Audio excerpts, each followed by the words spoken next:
Joining us is Reason Foundation policy analyst Jacob Rich. And Jacob, Johnson & Johnson faces several battles, but let's put it into context. $82 billion in pharmacy-related revenue last year.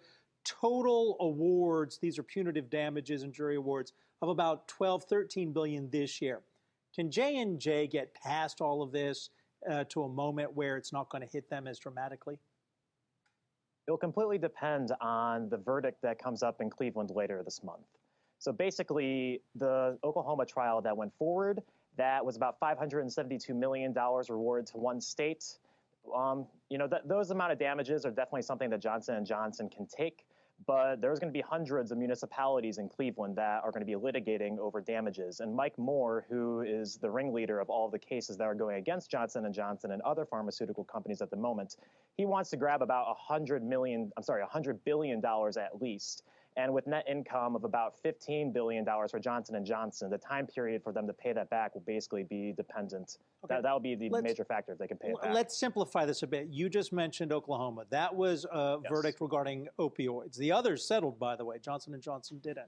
So when we talk about just opioids, because the $8 billion punitive damage award was not about opioids. But you point out, when it comes to opioids, that the data that we're all using and that they're using in these cases is somewhat flawed. For instance, Florida said that they had 5,700 opioid overdose deaths in 2016. Centers for Disease Control said it was 2,700. And then you've got the issue that 30% of, I think it's opioid deaths are caused, or 75% since 2017, were caused by black market fentanyl or heroin. So why should a Johnson & Johnson or the other opioid manufacturers be held accountable?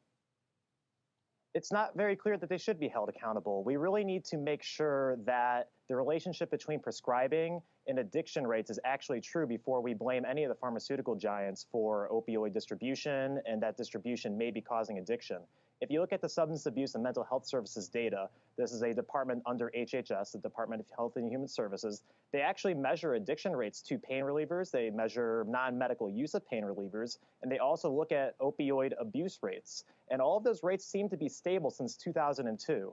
There has been some pushback that those data may not be as accurate as we like. But if those data are accurate, it seems that addiction rates in this country have been stable. And if addiction rates are stable, you can't blame companies for causing addiction.